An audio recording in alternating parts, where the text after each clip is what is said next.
remember, you're going to have to actually talk loud. I can be recording so early. So I couldn't make sure it was right and that the microphone was working. Oh, right. And we're live as well. So say hi to everyone. Hi everybody. I'm not quite sure when we're starting, so you'll just have to bear with us. How are you feeling? I'm not I'm just really, really aware of what I'm doing. Well, as it happens, we've got no viewers yet anyway. Oh, that's all right. That's all good. No. No, because I was gone.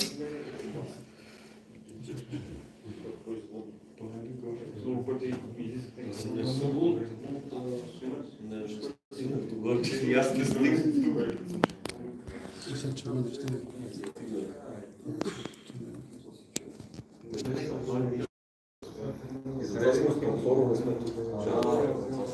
Whenever you're ready. Okay. Нека да продължим. Представям ви Ерик Вос. Той работи по един много интересен проект. Най-голямата частна обсерватория, която се строи в Европа и тя се случва в България. Оставям на него да ни представи повече информация за този интересен проект. Okay. Good afternoon, everybody. I'm going to have to apologise in advance because we've had absolutely zero time to prepare this presentation. Yeah, My fault. thanks for that. I was actually going to say I wasn't going to mention names, but being as though the author of AQT has already declared himself guilty, then there's no secret between friends, really. Right, this is a presentation that I was asked to do just to introduce Deep Sky Access. It's an observatory that I'm going to be building in Bulgaria. It is very much in its infancy at the minute, but we are intending to make astronomy and remote observations more accessible to the world. So the permits and everything else to upgrade the infrastructure to the village so we can get obviously 10 gigabit infrastructure to facilitate the data that's going to be moving between obviously the host and the servers and everything else. Each of the scopes will be in an observatory. We're going to start off initially with about 12 scopes initially, and the intention is to have roll-off roof observatories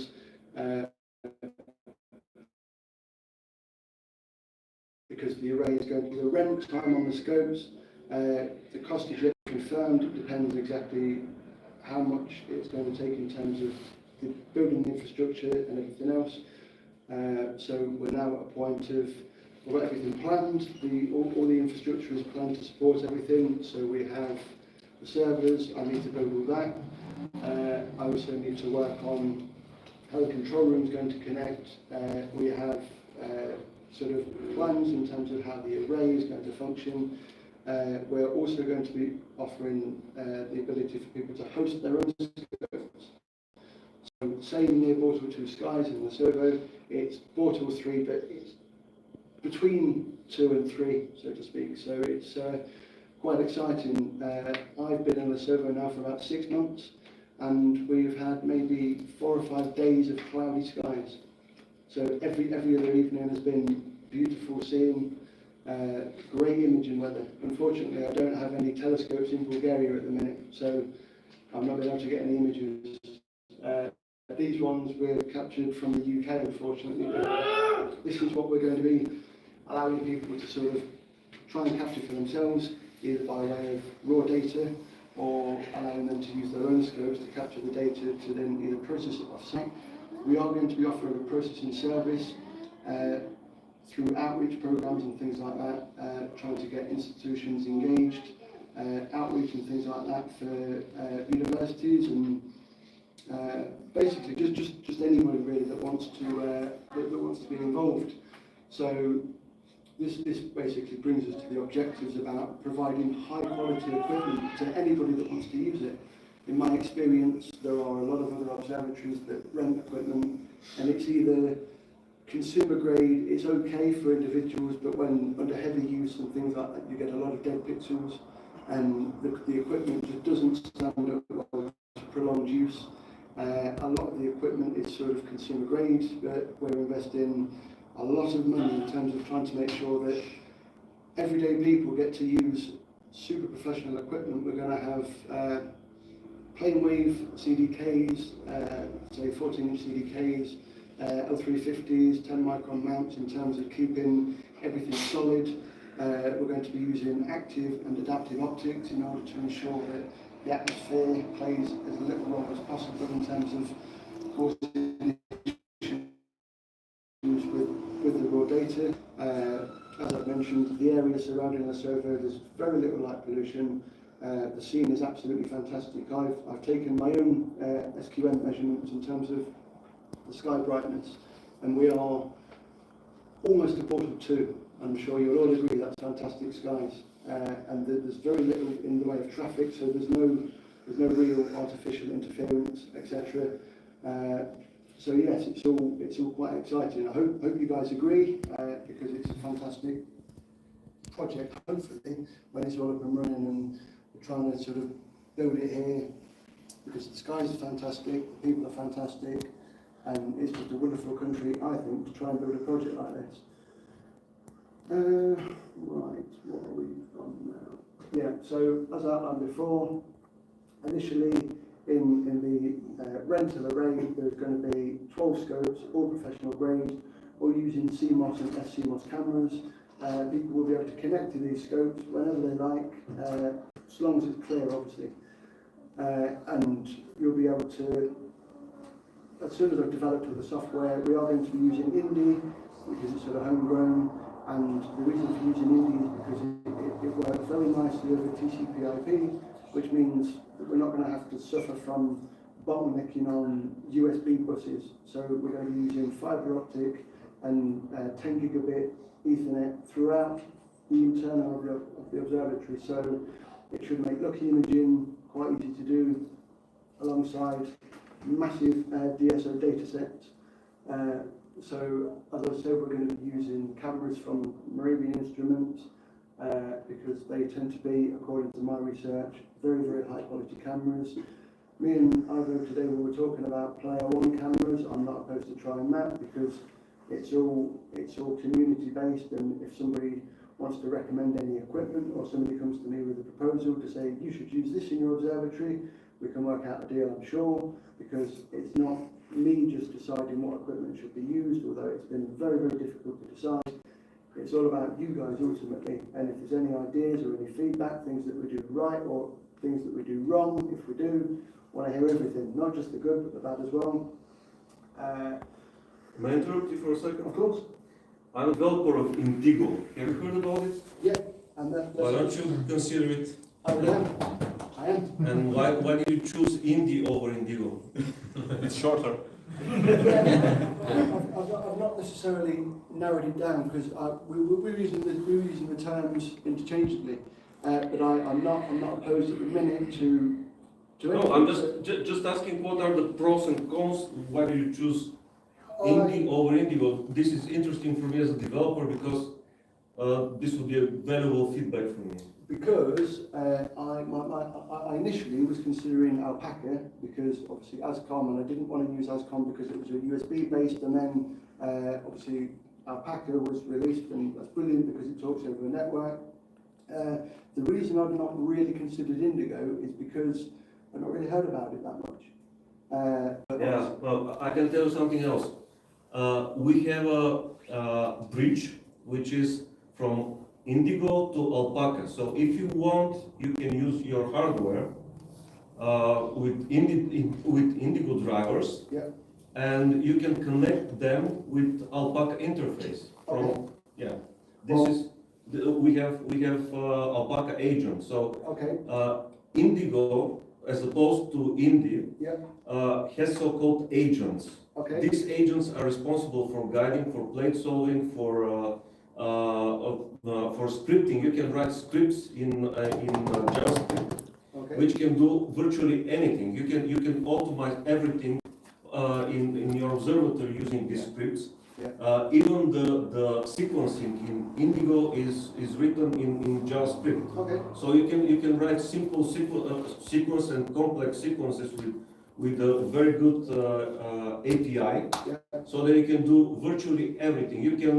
You can extend it freely. You can do basically whatever you want based on the properties that you have exposed from the drivers and from everything. So this gives you more flexible architecture, and this was our focus, and this was one of the primary reasons why we chose to develop something else. It's not a fork of it. It's something written completely from scratch. But at first we tried to maintain some compatibility with Indy because we didn't have clients. Yeah. But now we have clients for macOS, for Windows, for Linux, and the infrastructure works on Linux and macOS and FreeBSD in some cases. And for the version 3, we are porting it to Windows. I mean, not porting it using some Rewriting it for Windows. we are writing it in Windows API. Okay. Yeah. So Okay, just to tell you, it's a good option to consider it. Yeah, you see, that's a good thing to know now, because I've not developed the software that's going to control the observatory anyway. So obviously, not knowing about alternative APIs, I'll be able to make sure it's compatible from the beginning. So we won't need to retrofit anything afterwards. So I'm quite open to use anything that can talk over a network. See, Well, if you need some help or something, you can contact me. of course, and this is what it's all about: community engagement, community involvement. So it's in all of our interest to make astronomy more accessible, and for me, a big barrier of entry for people is the cost. So if we can, I like the idea of using open source software. I like the idea of using community-written software and things like that. Things that are just community-based and community-driven, because it's everything that the observatory will be. It'll be obviously headed by a few people, but ultimately it'll be directed by the people that use it. So I'm always open. Nothing at this point is set in stone, apart from the fact that we are building an observatory in Bulgaria. That is the only thing that is going to happen. Everything else is all up for discussion. I've always been very open-minded. All of our clients that host telescopes with us, they will receive a complimentary APT license in with their package as well. So for anybody that likes to use APT, and we all do, it's very nostalgic for me. It was the first software I ever used when I got into astronomy. I still use it. Cold nights with a hood all over it. I mean, with the DSLR and a tripod, and APT was and it's so magical. Just the fact that I'm sat in the same room as a guy now that developed something that sort of helped me get into astronomy. And as much equipment I've got now, because we've got an observatory in the UK, and that's all very automated. It sort of set and forget. APT was my introduction to astronomy. And every time I see it somewhere, people post it, so, it's so warm, fuzzy, cold actually, outdoors in UK winters feelings of astronomy. And that was when it was most enjoyable, because capturing your own data when you're actually sort of there and you're outside getting cold with the equipment, it's the type of thing you miss it. But if anybody said, would you want to do that again? No, not anymore. No, my days of getting cold are over. But it's still there's still absolutely a place in the observatory for all types of software. A lot of the infrastructure that we're designing in terms of for the scopes that people are renting, that is going to be a bit more locked down. But people that have their own scopes that are being hosted in the observatory, you can use whatever software you like. We don't care. Obviously, we're going to have to create certain things to keep network security under wraps, because we don't want rogue software doing. So we're going to have to keep come up with a way to make sure that we have robust hardware firewalling and things like that, and come up with a way to protect the integrity of the rest of the network. So if there is a problem with a particular machine, we're going to isolate it and take it off the network, but that's my problem and not your guys' issue, thankfully for everybody really. So in terms of, so basically the customer benefits, we want to be able to bring good quality equipment to everybody really. Of course we are going to have to charge a rental fee because the observatory needs to be able to support itself and it needs to be able to justify its own existence. I don't like the idea of charging really, but we live in the real world and we're going to have maintenance staff to pay, to a certain point. We are going to be seeing what we can do in terms of outreach and getting community feedback and community engagement. If we are able to secure any type of EU funding or grants, that will bring the price down for everybody. I love the idea of making this accessible to everybody that wants to access it, and this is why I got into it. Trying to explain it to people. More people than you would think are interested, and it's my opinion that a lot of the other current remote observatories, they charge too much, I think, and the equipment it's not really as good as it should be. It's okay, and I've seen some fantastic images. I've used some of these observatories in the past, but they're, I feel, very expensive, and it's not affordable for everybody. We are going to have outreach days and open days and things where people can access the scopes. We are going to build, I'm going to have server racks, obviously, that contain all the data. We're going to have a data repository where people can look through it historically. We're going to catalogue everything, store everything, so we're looking at potentially petabytes of data. The observatory, even if the scopes are not updated or whatever's not in use, we're going to be pointing them somewhere to gather data for the archive.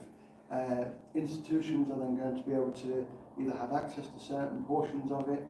We're going to use it to make it available for astronomical research. The data is all going to be good quality. The skies are very, very dark. So ultimately it's all about making it available. So we are going to have data sets, again, to get people into astronomy that are free to download, high quality data sets. Usually free data sets are, I understand why, you get maybe 4 or 5 subs pre-calibrated, you can't really experiment, but I would like to offer maybe 2 or 3 data sets, maybe 1,000 subs, uncalibrated with downloadable calibration frames so you can try out calibration. A lot of people, for example, download PixInsight, they use PixInsight, and they either can't get the data, but if we can give people a full data set, this is what you're likely to get in the field, you're going to have to calibrate this, you're on your own, okay, the data's good, we can't help you with that if you're taking it yourself, but we're going to have forums and things like that where people will be able to talk about the observatory, make recommendations, and also get advice from people when they're using their own equipment, because we're not trying to take anything away from people that enjoy doing everything themselves either. I understand a lot of people say, I'm not interested in the remote observatory because I like doing it myself. Well, that's fine, but if you have bad weather for 2 or 3 months and you can't get out, your equipment is just sitting there doing nothing. So people will either be able to send it to us, assuming they get so bored of, in the UK, for example, 2024, I took 1 image, and that was it. So I spent about 4 months on it, but just one image in a year, and it was very, very disappointing. It was a 2-panel mosaic of M31. I managed to get the supernova in the core as well, which was quite nice. But it's to me just about having as many people looking at the sky as possible. Something that I haven't covered here, but it's something that I thought I would just mention in the presentation. I'm looking into the feasibility of actually building a radio interferometry array as well, with a 1 kilometre baseline. So I've been talking to people in Lesotho, and we've been able to secure a lot of land, or the permission to use the land surrounding the village, which means we should have 6 parabolic 3-metre radio dishes, and that should give us a 1 kilometre baseline. There is a way that I've sort of devised, it's in its infancy at the minute, but overlaying radio data onto optical data. And if we can achieve this, it will be the only observatory of its type in the world, offering both radio and optical astronomical data in one observatory without having to go to one place and another place. And we can offer data sets simultaneously, so we can stack the radio data sets along with optical data sets, align everything, and it's just another way of looking at the data. So in terms of, we're aiming about the 3mm wavelength in terms of radio observations, and then on top of that, later on down the line, we're going to be looking at spectroscopy as well, so looking at spectra of the sun and certain things, and I guarantee within a few years, the observatory that we build will be making new discoveries that will be credited not only to Bulgaria, but to the Bulgarian Observatory. So it's very, very exciting, in my opinion anyway. You guys may or may not think so, but it's certainly an exciting project. So yes, this is pretty much, it concludes. I'm not sure how long I've been talking, but it feels like a long time for me. So this is basically just just to, hopefully you guys have found this something of interest. I've tried not to go on too long, and I've tried to keep it interesting, as I said, thanks to somebody, not going to mention names. I had 2 hours to prepare this, along with these that you're more than welcome to pick up if you're interested in more information. So I was laying there, and about 11 o'clock this morning I picked my phone up to a message. Hi Rick, sorry to not have seen you last night. How do you fancy doing a presentation today? I don't. He's like, oh, come on. I was like, You didn't need the coffee.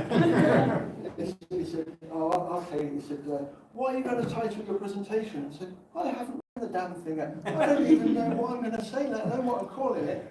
So when will I see you then? Oh, okay, right. So I can't say no. He said, did I want to? Then he didn't let me say no anyway. So I couldn't really win.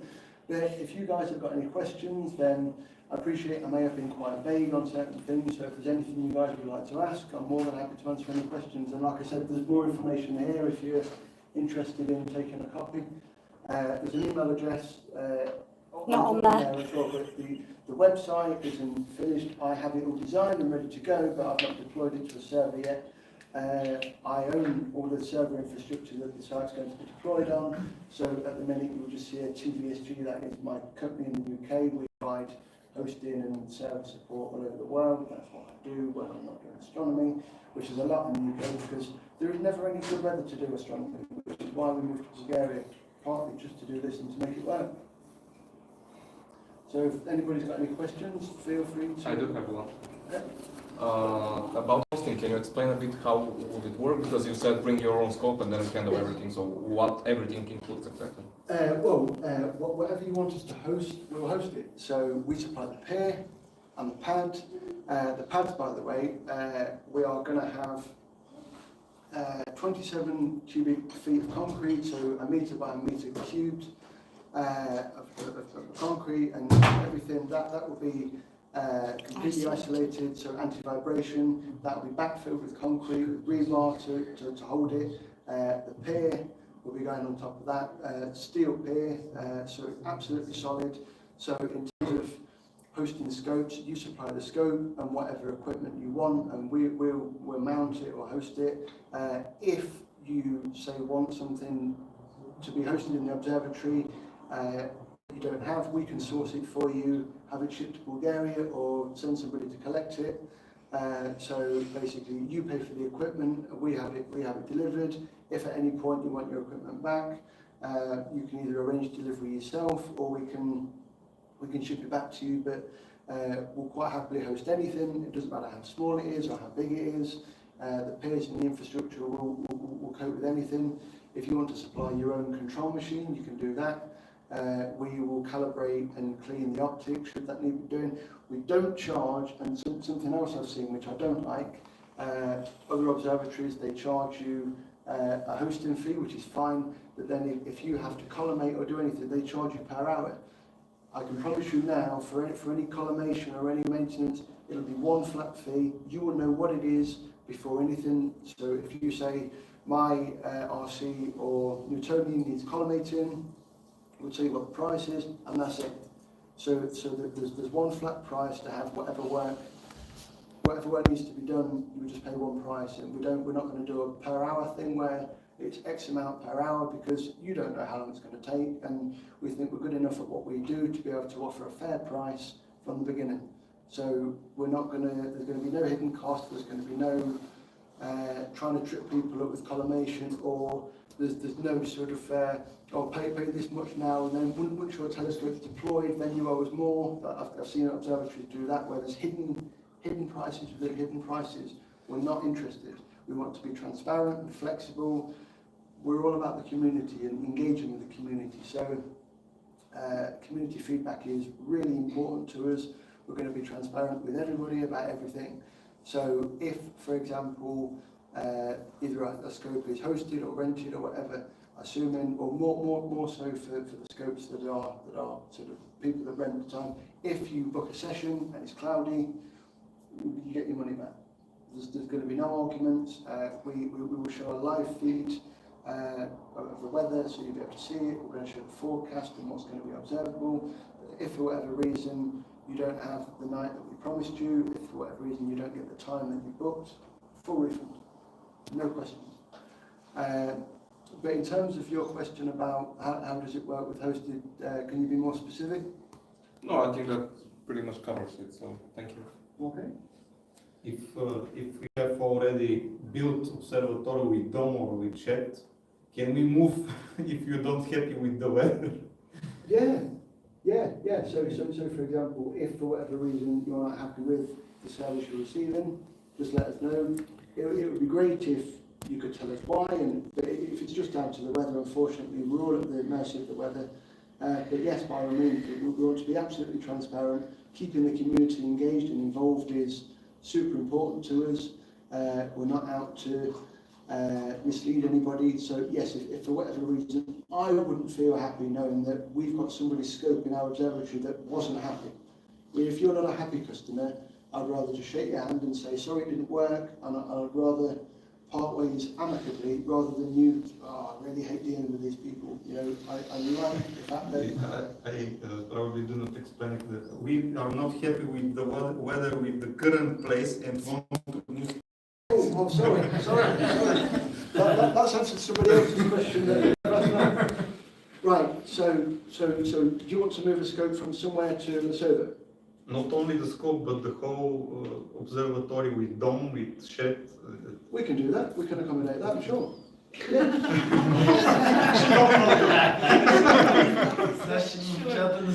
Hang on a minute.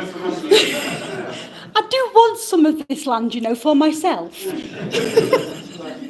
I mean that is we may need another discussion, but there's quite a bit of land, so we'll be able to sort something out. Yes, and then we'll be able to connect that to the rest of the infrastructure. So yes, not a problem. I'm sure we'll be able to accommodate you. And if we have to buy a little bit more land, then... Oh, I get to go on a spending spree. Yes, so I'm sure we'll be able to sort something out.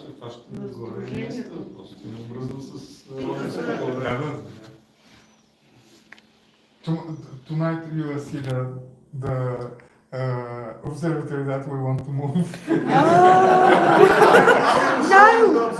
I don't have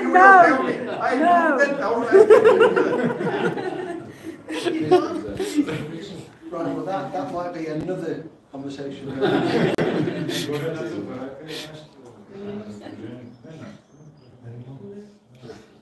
Anyone else? I think that's it. Well, if that's everything, then I'll stop boring you all with my going on, and yes, thank you all for your time. Thank you very much. Хочемо стопки закончити сезону. Само презент.